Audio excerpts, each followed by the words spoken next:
is your skin dull or dry? And it was about 50-50, which is hardly surprising because they're closely linked. And then I also asked, do you have blocked pores or breakouts? And it was about 60% blocked pores and about 80% breakouts. Again, hardly surprising because they're closely linked too. But the surprising fact for me was that nearly 70% of you said you hardly exfoliate. Well, therein lies the problem. So I then proceeded to put a little diagram of the skin, which sort of looked like a little brick wall. And down here, the lower layers is where fresh skin cells are made, and they migrate to the top where we have dead skin cells, and they just naturally shed. This process in a young skin takes about 28 days, but in an older skin, it can take up to 50 or 60 days.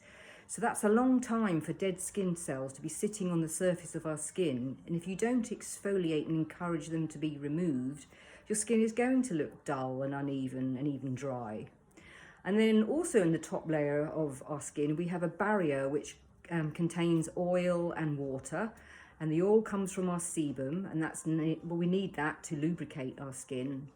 And the water content is needed to keep our skin nice and plump and hydrated.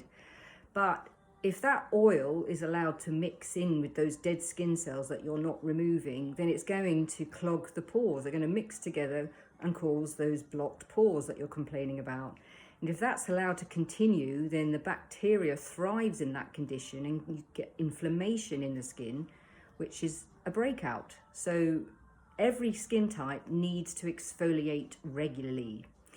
What kind of exfoliants are there? There's loads. It can get a bit overwhelming when you look at everything that's available out there. So that's where I step in to help.